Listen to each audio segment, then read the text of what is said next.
ज्येष्ठ मास में कृष्ण पक्ष की एकादशी तिथि को अपरा एकादशी के रूप में मनाया जाता है। अपरा एकादशी को अचला एकादशी के नाम से भी जाना जाता है। इस बार अपरा एकादशी 18 मई को आ रही है। अपरा एकादशी पर विष्णु भगवान की पूजा अर्चना का भी अपना अलग महत्व होता है। इस एकादशी से सभी प्रकार के कष्टों से मुक्ति और सुख सौभाग्य की प्राप्ति होती है। भगवान विष्णु के आशीर्वाद से व्रत करने वाले साधक का पारिवारिक जीवन सुखमय बीतता है। इस दिन व्रत रखने वाले लोगों को अपार धन की प्राप्ति होती है। इस एकादशी को करने से धन की देवी लक्ष्मी प्रसन्न रहती हैं और साधक को अपार धन से संपन्न बनाती हैं। इसलिए इस एकादशी को अपरा एकादशी कहते हैं। जो व्यक्ति अपरा एकादशी का व्रत सच्चे मन से रखता है उसे स्वर्गलोक की प्राप्ति होती है। इसका वर्णन अपरा एकादशी की व्रत कथा में मिलता है। अपरा एकादशी पर श्रद्धालु पूरा दिन व्रत रहकर शाम के समय भगवान विष्णु की पूजा अर्चना करते हैं, जिससे उनको मनोवांछित फल की प्राप्ति होती है। अपनी गलतियों की क्षमा प्राप्ति के लिए अपरा एकादशी पर विधि विधान से पूजा अर्चना करने से भगवान विष्णु की कृपा अवश्य मिलती है। अपरा एकादशी का शुभ मुहूर्त एकादशी तिथि प्रारंभ 17 मई को दोपहर 12:44 से एकादशी तिथि समाप्त 18 मई को दोपहर 15:08 तक। अपरा एकादशी पारना मुहूर्त 19 मई को प्रातः 5:27 से 8:11 तक। अवधि 2 घंटे 43 मिनट।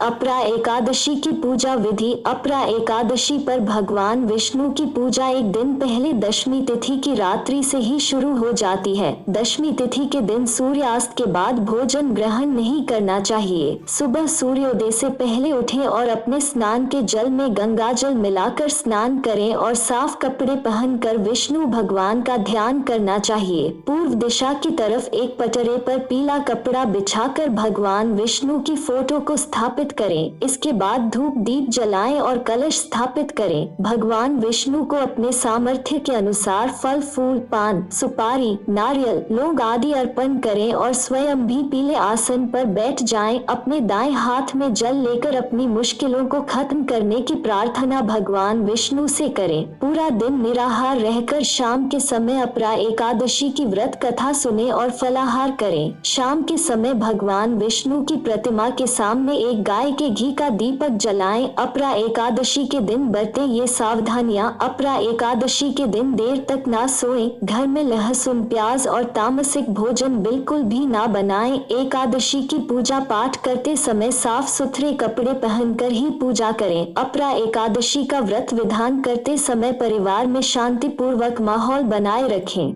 अपरा एकादशी व्रत कथा। पौराणिक कथा के अनुसार महीध्वज नामक एक धर्मात्मा राजा था। राजा का छोटा भाई वज्रध्वज बड़े भाई से द्वेष रखता था। एक दिन अवसर पाकर इसने राजा की हत्या कर दी और जंगल में एक पीपल के नीचे उसने राजा की लाश को दफन कर दिया। अकाल मृत्यु होने के कारण राजा की आत्मा प्रेत बनकर पीपल पर रहने लगी। मार्ग से गुजरने वाले हर व्यक्ति को आत्मा परेशान करती थी। एक दिन एक ऋषि इस रास्ते से गुजर रहे थे। इन्होंने प्रेत को देखा और अपने तपोबल से उसके प्रेत बनने का कारण जाना। ऋषि ने पीपल के पेड़ से राजा की प्रेतात्मा को नीचे उतारा और परलोक विद्या का उपदेश दिया। राजा को प्रेत योनि से मुक्ति दिलाने के लिए ऋषि ने स्वयं अपरा एकादशी का व्रत रखा और द्वादशी के दिन व्रत पूरा होने पर व्रत का पुण्य प्रेत को दे दिया। एकादशी व्रत का पुण्य प्राप्त करके राजा प्रेत योनि से मुक्त हो गया और स्वर्ग चला गया।